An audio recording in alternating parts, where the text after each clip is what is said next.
I'm going to walk you through exactly what you need to know about FHA home loans, whether you have a 700 credit score or even credit in the 500s.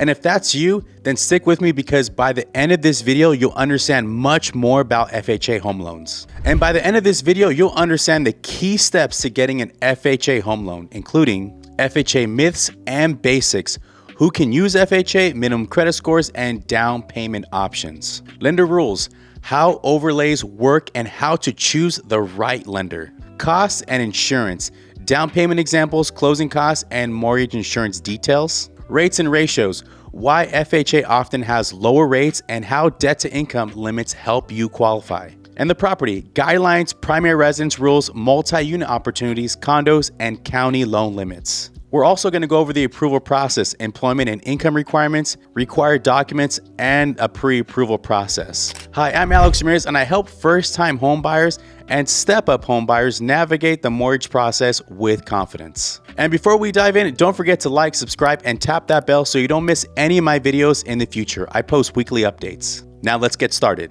Let's bust some FHA myths. Let's start by clearing up some common misunderstandings about FHA loans. FHA loan must be used to purchase a primary residence. The property can turn into investment property later on after the buyer lives in the home for at least 1 year. And many people think FHA is only for first-time home buyers, but that's not true. FHA can be used by anyone who wants to purchase a home, regardless of whether it's your first or even your fifth purchase. It's also a myth that FHA is just for buyers with bad credit. That's completely false. FHA does allow lower credit scores, but it's also an attractive option for buyers with good credit because it can provide competitive interest rates and lower monthly payments compared to some other programs. And you can even use FHA more than once in your lifetime. You can use them multiple times. While you can only have one active FHA loan at a time in most cases, remember, you can refinance into a conventional loan or sell and then use FHA again. There are also scenarios where you can have multiple FHA loans, but I'm going to get more into detail with that in another video, and it's going to go over the 100-mile rule. These features make FHA a flexible program for a wide range of borrowers, from first-time buyers to seasoned investors who are purchasing a primary residence. Here are a few more myths for FHA loans. FHA loans always have higher interest rates. The truth, FHA rates are often lower than conventional rates, especially for buyers with moderate credit. FHA is more expensive because of mortgage insurance. The truth, FHA mortgage insurance can be cheaper than conventional PMI in some scenarios and can be removed later on through your home appreciating and you refinance your home loan. You're not stuck in an FHA loan forever. FHA loans take longer to close. The truth, with an experienced lender, FHA loans typically close in the same amount time frame as conventional loans, and in many cases, a lot faster. And let's go over some FHA loan basics. At its core, FHA is a government-backed loan program designed to help more people become homeowners by allowing down payments as low as 3.5% with a credit score of 580 or higher, credit scores as low as 500 with 10% down payment. And here's an example. A $300,000 purchase at 3.5% down requires $10,500 down payment. And if your credit score is between 500 and 579, you'll need $30,000 down payment for that same home. And this flexibility often opens doors for buyers who might not have perfect credit or large savings. And if you'd like to see how these FHA guidelines apply to your exact situation, give me a call or text me. My number is going to be right here on the screen, or go to my description and set up a discovery call through my Calendly. I'd love to go over the detail and see what kind of questions you'll have and get you qualified and get you into your home. And let's go over some lender overlays. We're going to go into detail what that is. And just because FHA sets minimum guidelines doesn't mean every lender will follow them exactly. FHA has their standard guidelines and every individual institution will have different guidelines. Individual banks, credit unions, and mortgage companies often add their own overlays, extra requirements on top of FHA rules to protect themselves from risk. And some lenders may also require lower debt to income ratio, larger cash reserves, or more documentation than FHA itself demands. And this is why it's so important to work with the lender who specializes in FHA loans and understands how to navigate these overlays. A loan officer who regularly closes FHA loans knows which investors or banks are most flexible and which ones might deny your application, even though you technically meet FHA guidelines. Another smart option is to work with a mortgage broker rather than a single bank or credit union. A broker has access to a wide network of lenders, each with different overlays or maybe even no overlays, and can shop your loan across multiple FHA approved investors. This way you have no issues and you want to work with somebody that doesn't have overlays to get your loan approved. That means you're far more likely to find a lender that will accept your specific credit score, income profile, and down payment rather than being limited to the stricter policies of just one bank or credit union. The bottom line, FHA rules set the floor, but overlays set the real world bar. Having an experienced FHA loan specialist or mortgage broker in your corner gives you more choices and more flexibility and a higher chance of loan approval. So the key is making sure working with somebody that doesn't have overlays in their lending platform when it comes to doing FHA loans. And let's go over down payment and closing costs. Let's break down the money you'll need. So number one, your down payment, 3.5% if your credit is 580 or higher, or 10% if it's 500 to 579. Closing costs, typically around 2% of the purchase price, covering items like title fees, lender fees, escrow, underwriting fees. It'll be different in most areas. These two costs are completely separate as well. For example, on a $300,000 purchase at 3.5% down, you need $10,500 for the down payment plus roughly $6,000 for closing costs. And that's just an estimate. So make sure you speak to your loan officer or your realtor and see what the estimated closing costs are going to be. It's going to be different in most areas. And depending how your realtor negotiates the deal, you may be able to get the seller to pay for some or even all of your closing costs. Or you can also receive a gift from a relative to help you with closing costs or down payment. Planning ahead for both pieces is key for a smooth transaction. And let's go over the total loan amount after your down payment and your upfront mortgage insurance premium. This is really important to know. Once you calculate your down payment and base loan amount, it's important to understand how the upfront mortgage insurance premium is calculated and how it affects your final loan balance. So let's use this as an example. Purchase price, $500,000. Down payment, 3.5%, that's $17,500. Your base loan amount after your down payment is $482,500. Your upfront mortgage insurance premium is 1.75% of the base loan amount, so that's $8,444. And because FHA allows the upfront mortgage insurance premium to be financed into the loan, your total loan amount becomes $482,500 plus $8,444. That equals $490,944. This means even though your purchase price is $500,000, the amount you're actually financing is slightly higher than the base loan amount due to the added upfront mortgage insurance premium. Understanding this number helps you plan for your true monthly payment, since your mortgage will be calculated on the final total loan amount, not just the base loan amount before mortgage insurance is added. And let's go over interest rates and payment advantage with FHA. Here's something many buyers don't even realize. Because FHA loans are backed by the government, they often come with lower interest rates than conventional financing, especially for buyers with moderate credit. Since your mortgage payment is largely driven by your interest rate, this can mean a lower monthly payment even when you factor in mortgage insurance. And this interest rate advantage can make a big difference over the life of your home loan, saving you thousands of dollars in total interest paid. Even a small rate reduction, just say about 0.25%, can noticeably reduce your monthly housing costs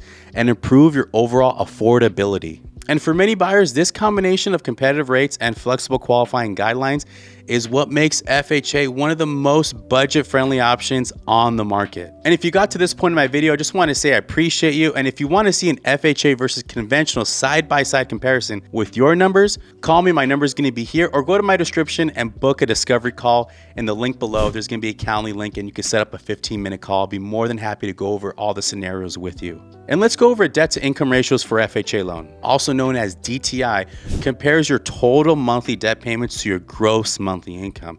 And FHA allows some of the highest limits in the industry. So your front end ratio, this means your housing only, goes up to about 46.99%. Your back end ratio, that's housing plus all other debts, up to 56.99%. So let's go over this example.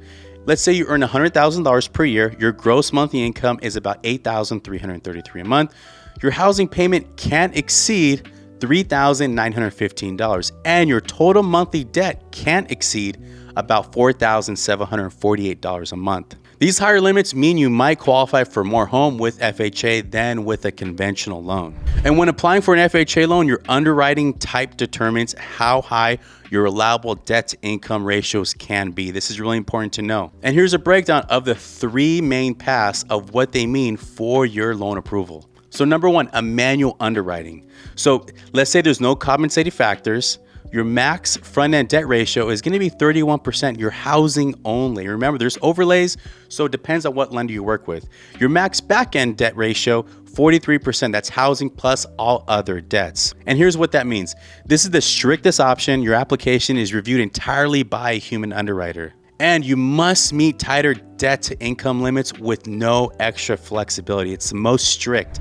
So although all loans are reviewed by an actual person, the manual underwrite is much more strict, and then they go through it in a lot more detail. So number two, a manual underwriting, but with compensating factors. So a max front-end debt ratio is typically up to 40%, and your max back-end debt ratio is up to about 50%. And here's what that means. If you can show strong compensating factors like significant cash reserves, a large down payment, or you have excellent credit history, the underwriter may approve a higher debt to income ratio.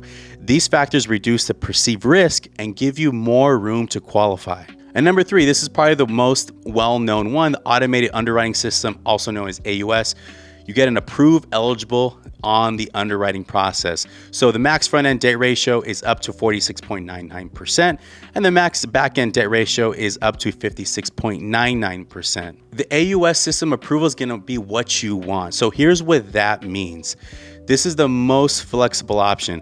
If the automated system issues an approved eligible finding and all income and assets are properly documented, so you make sure your loan officer was very detailed with everything, FHA allows the highest debt ratios, often making it easier to qualify for a larger home or manage a higher existing debt. And you can't really choose which one you get. So if you want the AUS where you get an approved eligible, you basically have to have a decent credit or moderate credit and good history when it comes to your income, your assets, and also your employment as well. But for the most part, it's going to be mostly off your credit history. That's where the system's going to be reviewing and seeing if you can get approved eligible. That's going to be the key. You're going to want that. Make sure you speak to your loan officer and get all the details. And whether your FHA loan is manual or approved eligible, it depends on how the lender's automated system reviews your application. And by the way, all lenders use the same system to approve home loans. This is why it's so important to work with someone that understands FHA loans. Approved eligible or AUS, if the automated underwriting system sees a strong overall profile, so good credit, steady income, well-documented assets, and manageable debts, it issues an approved eligible finding in the system once your loan officer runs the automated system to get an approval. This gives you access to the highest debt to income limits and usually means a faster, smoother approval, and it gets you into your home a lot faster. Manual underwriting, if the system can't approve you once your loan officer runs all the details, often because of a lower credit score, recent late payments, limited credit history, or high debt ratios, or unique income situations, your file goes to a human underwriter to go through with a fine-tooth comb. Manual loans follow stricter DTI limits and require extra strengths like bigger savings, a larger down payment, or very stable employment to get approved. It's a little bit more strict. In short, strong, well-documented finances increase the chances of an approved eligible result, while weaker or unusual factors can lead to a manual review with a tighter review for the guidelines. So let's go over some property requirements when it comes to FHA. FHA loans are for primary residences only. You must occupy the property as your full-time residence when you buy it, but later you can convert it into a rental if you'd like. FHA also allows you to buy multi-unit properties up to 4 units as long as you live in one of the units as your primary. So for 3 to 4 unit properties, FHA requires a self-sufficiency test where 75% of the market rents from the other units must cover the mortgage payment. A lot of loan officers don't cover this information. I'm going to be going over this in another video that I post. And if you're buying a condominium, the condo complex must be FHA approved. Your real estate agent and lender can help you check the FHA website for approved projects. You could also get spot approvals. Your loan officer can help you get that process done as well if you like a specific property. Let's go over some loan limits as well. So this is very important. FHA loan limits vary by county and the property type. High cost areas like many parts of California have significantly higher limits than any other part in the country. And knowing your local loan limit is key to understanding how much you can actually finance. And I'll provide a link for all the loan limits in the country in the description. It's going to have the whole country, and you can just go to your city, go to your area. It's going to tell you the loan limit. Now let's go over the employment and documentation. To qualify for an FHA loan, lenders want to see a consistent employment history and proof that your income is reliable. Generally, you'll need 2 years of employment history, but this doesn't have to be with the same employer. Job changes are perfectly acceptable as long as you stay in the same line of work or industry, which shows career stability. And here's an important tip. School or education can count toward the 2-year history if your schooling directly relates to your current job or career. For example, a recent nursing graduate who is now working as a registered nurse can use their college transcripts to meet the work history requirement, because their education is in the same field as their current position. Lenders will also look for steady or increasing income over these 2 years. Large gaps in employment may require a little bit more of an explanation, and any new job should ideally include a written offer letter or pay stubs to confirm the income. So here's some standard documentation that you're gonna need.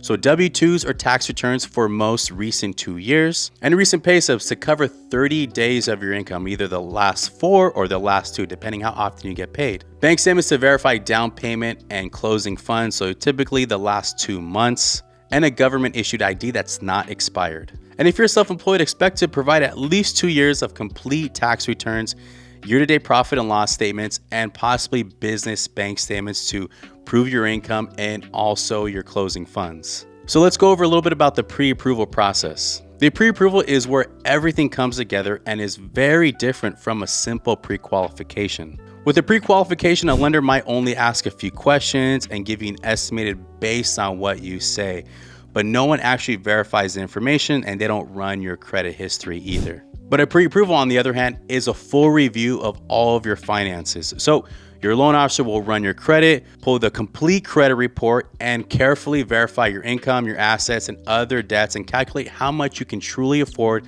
when it comes to buying a home. Your credit report and pre-approval letter are typically valid for about 90 days. And if you haven't found the right property by then, your lender can usually extend it to another 30 days, so about 120 days, as long as your loan is reviewed and approved by an underwriter before the original 90-day window expires. This ensures that when you make an offer, sellers know you are fully vetted and ready to move forward to buy a home. So getting pre-approved and not just pre-qualified gives you a clear price range, identifies any potential issues early on, and makes your offer far more competitive in today's market. So let's go over some key takeaways in this video, and let's do a little bit of a recap. So FHA, it allows lower down payments and credit scores than most programs. Mortgage insurance is required but makes the program possible, and higher debt to income limits can help you qualify for more home. And working with the right lender is critical to navigate overlays and maximize your options. And that's a complete look at the FHA loan requirements. And remember to like, subscribe, and tap that bell so you never miss any of my weekly mortgage and real estate updates in the future. And if you're ready to explore FHA financing, just reach out to me. I'll go over every scenario with you and help you maximize the amount you qualify for to get into a home. And thanks for watching. I look forward to helping you achieve your home ownership goal. So remember, be smart, be prepared, and let's get you home.